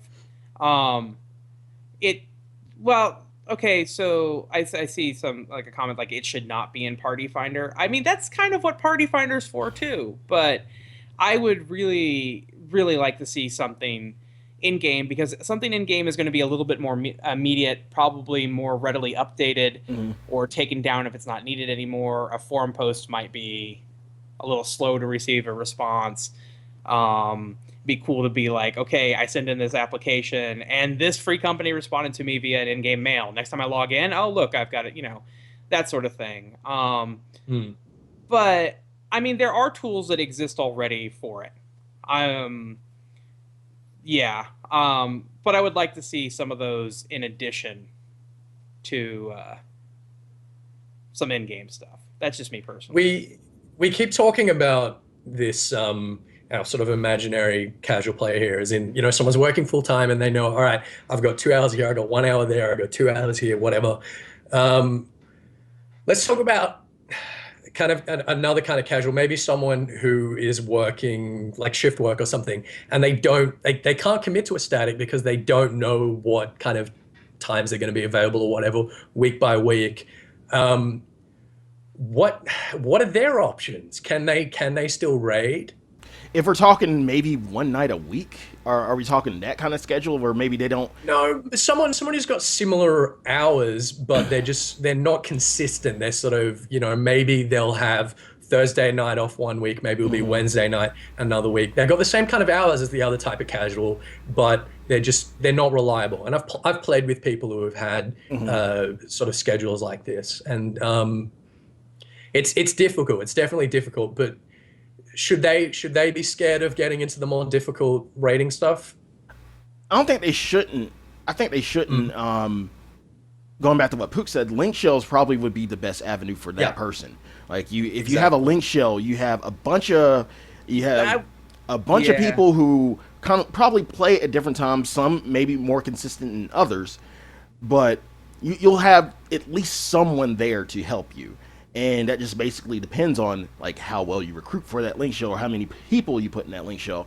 But I think that's like the link shell is probably the best avenue for that person, seeing as you'll have a ton of people to work with, and you may be able to pick from, well, not really pick, but just ask, is anybody available? So. Right. Yeah, I would actually agree with Sly there and say that a link shell would probably be the best bet in that case. If the link shell was made specifically for making raid groups, like if that was, and I've seen a couple of those. I was actually, like I said, I was part of one back in like T5 days, where like I would just like, I wasn't part of like any solidified group, but I would get on about like 9 o'clock every morning, and somebody would be putting together a T5 party, and keeping those active would be tough, but I think that would probably get you further than standing in current in-game city of choice, which is Idleshire right now, and shouting, and Party Finder saying, inexperienced black mage looking for static probably wouldn't get a lot of hits. But here's one thing I wanted to kind of touch on. We're talking to a casual player, and we're speaking to them. We're speaking like they're actually going to find 7 people. In most cases, you're probably not going to find 7 people. You'll probably find maybe 5, and you'll have to just DF the rest or PF the rest. How do we feel about that? How do we feel about having a quote unquote casual kind of static or casual link shell, and then DFing the rest? How do we feel about that? I think it's a viable approach. I think it's probably going to be a little bit easier on the person with inconsistent times than jumping on and being like, well, I've got tonight free. Is anyone in Party Finder looking for me?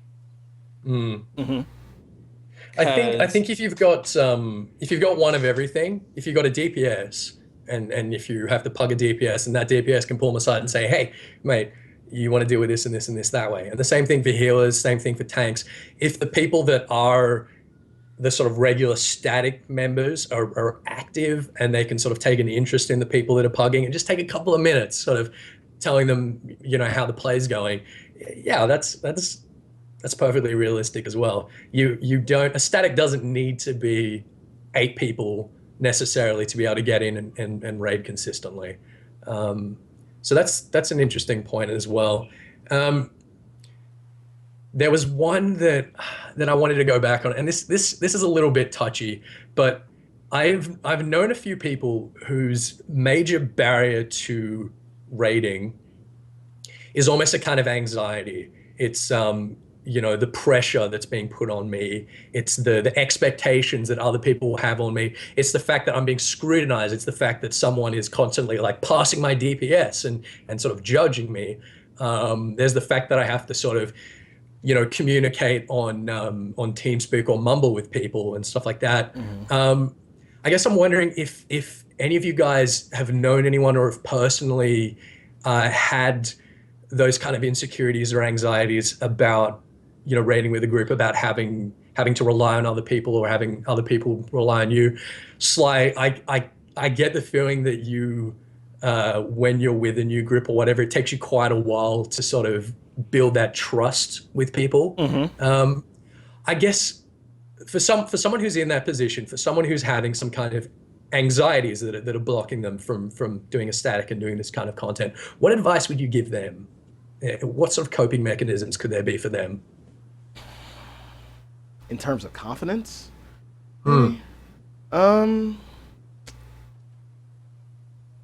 There's really no coping mechanism I could give them for that. It's really, and it's as cliched as it sounds, it's pretty much all in your head. Yeah, you're gonna get a lot of people who kind of judge what you do and things like that, but it does in a way go back to confidence, but at the same time, you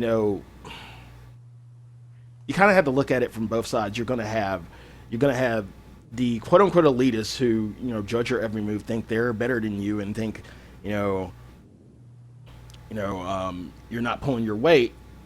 And then you're going to have people, the same people who kind of parse and do things like that can see what you're doing, but will actually take the time out to not be a dick and say get good, but actually take the time and say here's some resources that maybe will help you kind of up your numbers or whatever. And if you need any help, please ask. There are both sides of the coin. There's always one of them. Both sides. There's always one of each in a group. You're right. Yeah. And I think that's what kind of makes this community great, is you have those people who will take the time out, random strangers who actually take the time out and help you, and go to them for any questions and add you as a friend.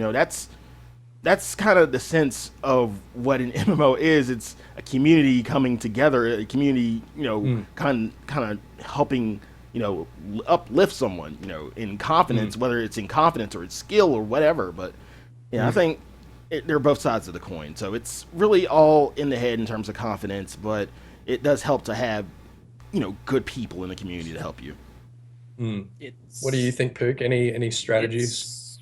It's pretty damn scary to jump into a group of 7 people if you do happen to run into that group of like, okay, they've actually been doing this together for a while and they have their ways about it, and here they are, they're pulling me into their team speak and we're ready to do this. And I had an experience recently with Ravana Extreme where I was filling in for a statics missing bard.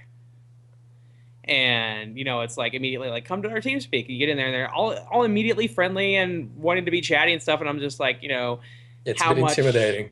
Yeah. How much talk is okay for this group? Because they all have their own different styles with that too. Like, am I going to be, the really chatty person? And they're going to be like, hey, kind of clear things up so we can make calls. Or am I going to be the really silent person? They're going to be like, what the hell are you doing over there?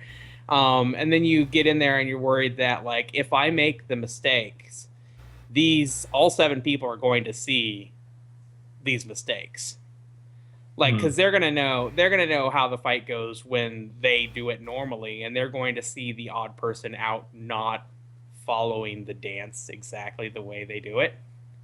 And so it is very intimidating on that side to just dive into a random group.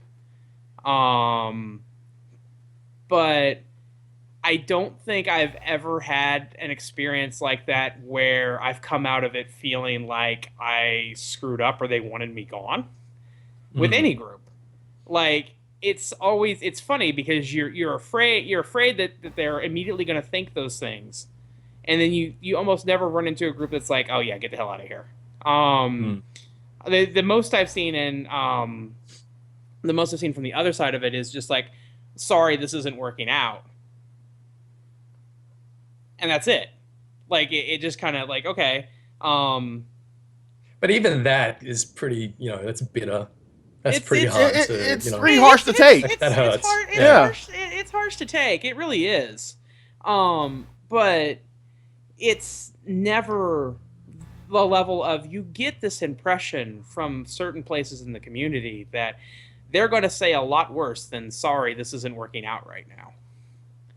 Yeah, and they're probably not. Like a lot of people do give the impression that if you are not playing in the top one, you're not in the 99th percentile of your class joining our random group.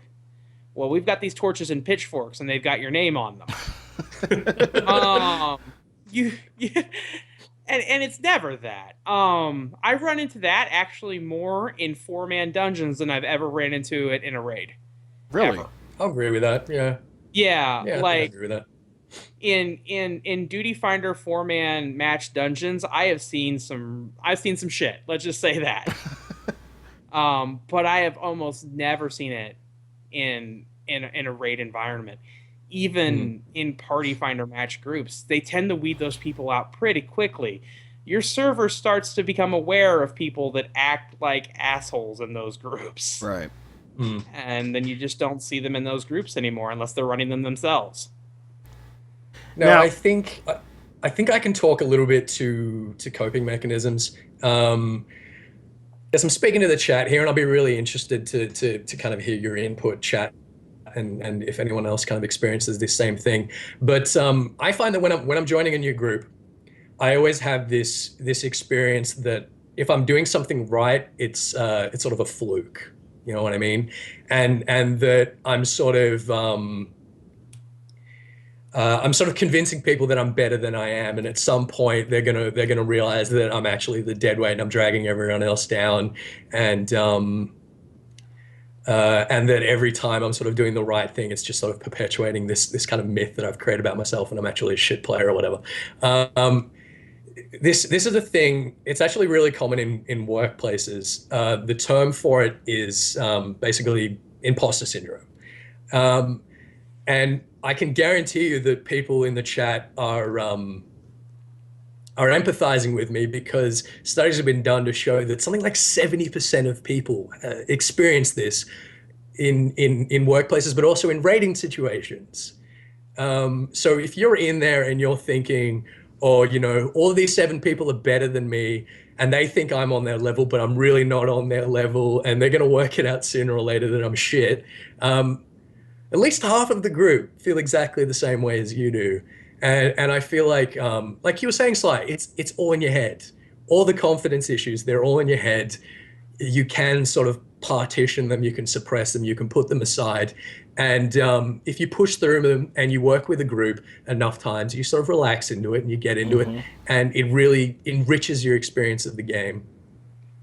Yeah, and it goes back to what you're saying, like in comparison to the workplace, it's kind of, I call it being a yes man or yes woman. Can you do this? Yes. Are you a decent DPS? Yes.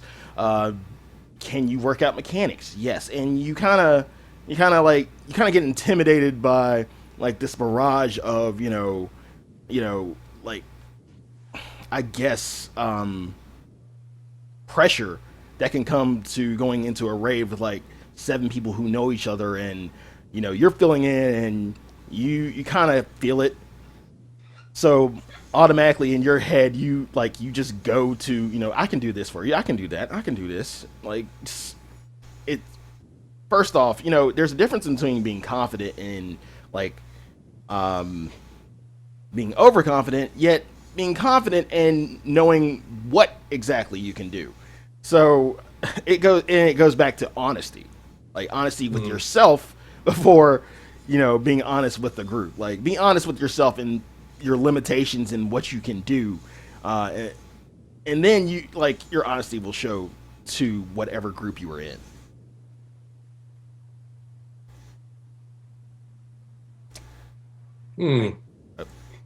I'm seeing a lot of communication is key. Communication is key. Honesty is key. And that's what it boils down to, really. That's what I feel it boils down to, is just honesty. Like, honesty about yourself and your capabilities. Yeah, and we talk about the imposter stuff. Imposter syndrome. The imposter syndrome. And I'm immediately reminded of, like, there is probably going to be a thread at some point, if there isn't one already, of oh man, Savage floors 1 and 2 down, easy game. And there will be people in this thread very much agreeing with that sentiment. Yet I don't think anybody in that thread will have been anybody that has actually cleared 1 or 2. And yeah, they just, a lot of the time when you see this sort of elitism, is that it's a bluff. It's people wanting to boost their own confidence, and people kind of trying to deal with the insecurity about their own playing. Most really good hardcore players, they're not hanging around the subreddit. They just get on, they do it, they clear it, they're done. They don't need to talk about it. Right. I think you're definitely right about that, Pook. And I think when you're coming in as a player that hasn't been anywhere near that stuff, and you see the majority of conversation about the game is about how these really hard raid encounters aren't challenging enough, and that they only weed out the stupid people. But when you go into them and you find them to be difficult, you're suddenly thinking, I'm one of the stupid people, at least as far as the community is concerned. Yeah. They see me as the stupid person. Because there is just this facade that everybody puts on that they are so good at this game. And so it sets this weird really high standard, this really high bar that it doesn't actually exist. It doesn't actually exist. And in a lot of cases, you don't ever have to meet to be successful in the game.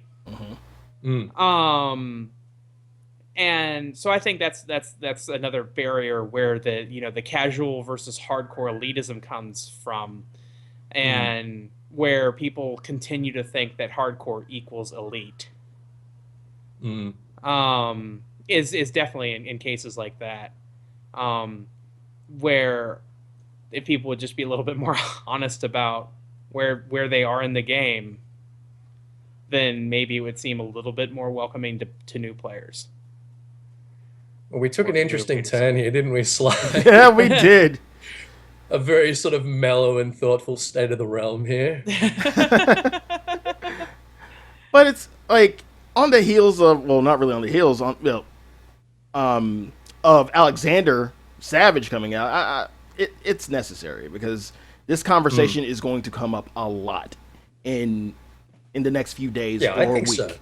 So yeah, I felt like this conversation, it was a good conversation for what's happening today and what's going to happen in the next few days or weeks, because you're going to see a lot of people, casual or not, who don't have statics, make their way through Alexander Normal, want to do Alexander Savage, and these are the kind of hurdles they're going to experience: the elitism, their own confidence, random groups, meshing together with said random groups. So I definitely feel like it's a pertinent issue right now. It really is. And the last thought I wanted to get you guys' take on is the people who trying to make that transition, because I made that transition. Like, I'm not hardcore, I'm not elitist, but I kind of made that transition into a static. Like, what? I've seen your raid face. Yes. Yeah, because I've gone from, pugging. I've gone from pugging like 1 through 12 to raid face. Y'all see my raid face. It's super serious raid face. Yes. It is. What's your advice for anyone who wants to make that transition? Who wants to take it from casual to, I want to go all in. I want to go all in. I want to be a serious raider. What's your advice for them? Do your homework. Well, that is an important thing. There's so many guides and stuff out there. have a look at that kind of stuff. Look at the way you're playing your job. Make sure that your rotation is strong. Make sure that your movement's good. Make sure that your raid awareness is good and you've got peripheral vision. You're not tunneling. But just dive in. Just get in there. Just give it a go. Just and do it. No, please no. Find a raid face. Find a raid face. Find a raid You face. need you need a good raid face. Well, I mean, it sounds silly, but I mean, like the power stance is like a real thing in gaming. If you're raiding like this and you're just like, you're not going to be doing very well. So find a raid face. That looks a lot like my World of Warcraft healing stance. That's your raid face. No, that's World of Warcraft healing. That's some lazy healing. And Final Fantasy 14 healing. Final Fantasy 14 healing. Yeah.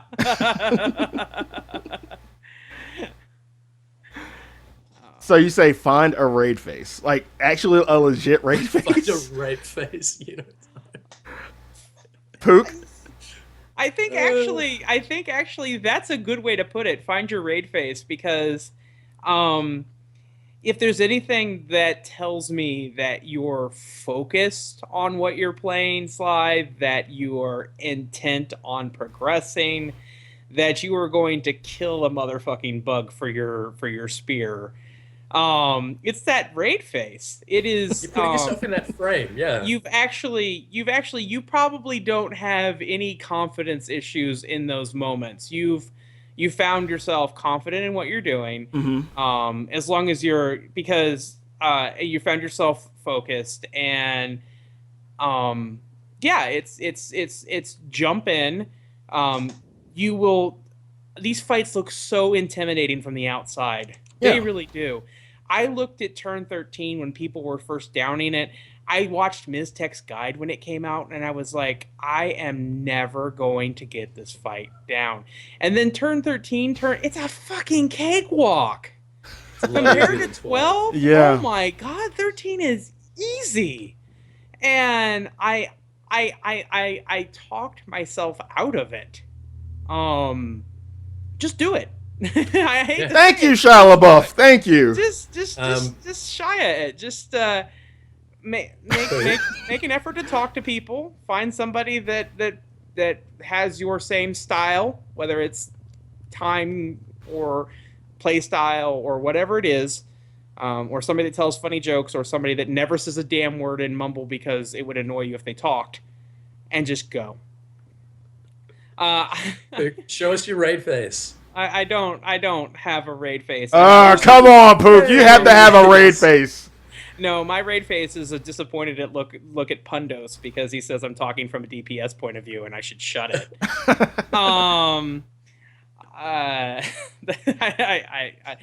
Okay, my raid face. Really?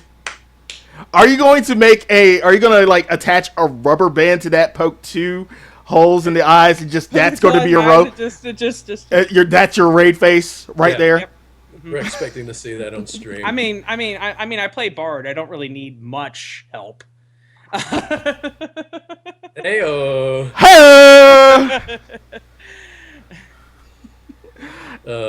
And my raid face is just a mess. I'm loving the raid faces in chat. So you don't. So Ethys, like, just show it. Just give us your raid face really quick. Crayon's gonna. Yes, that's a gift. That's giftable. Is that the raid face, or is that the? I thought Crayon was still away. Is that the raid face, or is that the guy bull? Oh, that's my raid face. Ferdiad face. So guys, you heard it from Ethys and Pook. If you want to make that transition from being casual to kind of being quote unquote hardcore, find your raid face. And with that, closing thoughts on casuals, or? I love you. We love casuals. We love casuals. We do. You make up the majority of the game. Actually, look, that's a really good point, Pook. All of these discussions that we have, obviously, they're coming from our own perspectives, and we're not always like super in touch with the casual perspective. But we empathize with you guys. We know what you're going through. we've all been there, and as Pook says, we love you. We do. You make up the community. You make the community what it is, because not everybody is at that point. Not everybody has the time. Not everybody can, put that time and effort into it. So we do appreciate you. That Ethys, where can everyone find you? You guys know where you can find me. Ethys FFXIV on Twitter. I think that's right now. Is it here? Is it here? Yeah, you got it. You got it. It's mirrored. Yeah. Or youtube.com/EthysAsher for all kinds of, lore and analysis type stuff. Drop in sometime and check it out. Pook, where can everyone find you? You can find me on the interwebs. No, you can find me on Twitch at twitch.tv/Pookajutsu, on Twitter at Pookajutsu, on Instagram at Pookajutsu, on PlayStation Network at Pookajutsu. Yay! If you go looking for Pookajutsu, you will find me, and you can easily find me every day because I'm a daily streamer, and I don't actually take a day off. Tomorrow is 6 months. 180 days. 180 days. That's crazy. Tomorrow. So that's amazing, dude. So if you're looking for me, Pook, and you got me. And you heard that wild applause from me, because Pook is now a member of the console race. He finally has his PS4. I am a filthy console peasant. Yes, I am. You can find me. PS2 was shit, wasn't it? Yeah, where can we find you, Sly? You can find me at twitch.tv/Slyh, aka Greyfox. You can find me on Twitter at Slythefox. You can find me on Instagram at Slyh, aka Greyfox07. You can find me on Behemoth as Fox Slyh at Plot 14 Ward 5 of the Lavender Beds, home of the mighty Foxhound FC. Guys, it has, barring Ramu, it has been an awesome show. Yeah, I had a great time. A great time, great discussion. Would love to do it again. Would love to have you all again. I get the feeling that we're going to be seeing a lot more of y'all too. I get that feeling. I get that feeling in my heart. Yeah, my soul. that feeling. All right. With that, thank you everybody for watching, and we will see you next week. Same bat time, same bat channel. Take care. Bye. Farewell.